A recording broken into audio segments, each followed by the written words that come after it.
কেউ চাইবে না, আমার বাবারে কেউ চাইবে না তোমরা। আমি আমি আমার শেষ সম্বল বিক্রি করে আমার ছেলেরে আনছি, কেউ চাইবে না। আমার ছেলে অনেক কষ্ট করতে, আমার বাবা তো কত কষ্ট করছে, আমার বুকের অনেকটা বিদেশে গিয়ে কত কষ্ট করছে। তোমরা ছিলেন, আমার ছেলের কষ্ট আরো বাইরে দেবো, আমি তো আর কষ্ট পাইতে দেবো না। আমি আমি আমার বাড়ির ওই কোনাতে আমার ছেলেরা আমি যত্ন করে রেখে দেব। আমার মনে তো তোমার কাছে ব্যর্থ ভাই, কারো কাছে ব্যর্থ স্বামী, কিন্তু আমার কাছে তো আমার নারী সেরা ধন। আমার ছেলে কত কষ্ট করছে, টাকা কাছে করছেন না, নিজের জীবনটা আমার দিয়ে দিছে। আমার ছেলে তো তোমাদের সবার সুখ নষ্ট করছে, তাই না?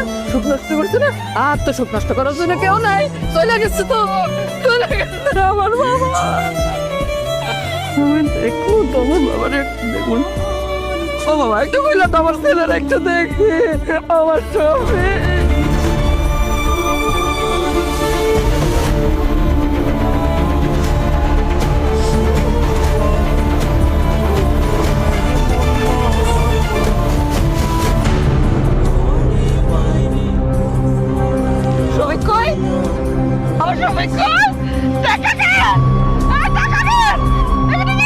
মা,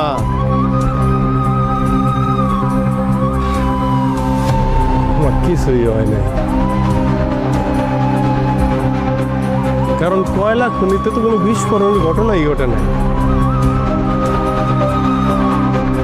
আমি আসলে দেখতে চাইছিলাম যাদের জন্য দূর প্রবাসে বৈশা দিন রাত খাইটা টাকা উপার্জন করি, দেশে টাকা পাঠাই, আমার মৃত্যুর পর তারা আমার জন্য আসলে কি করে।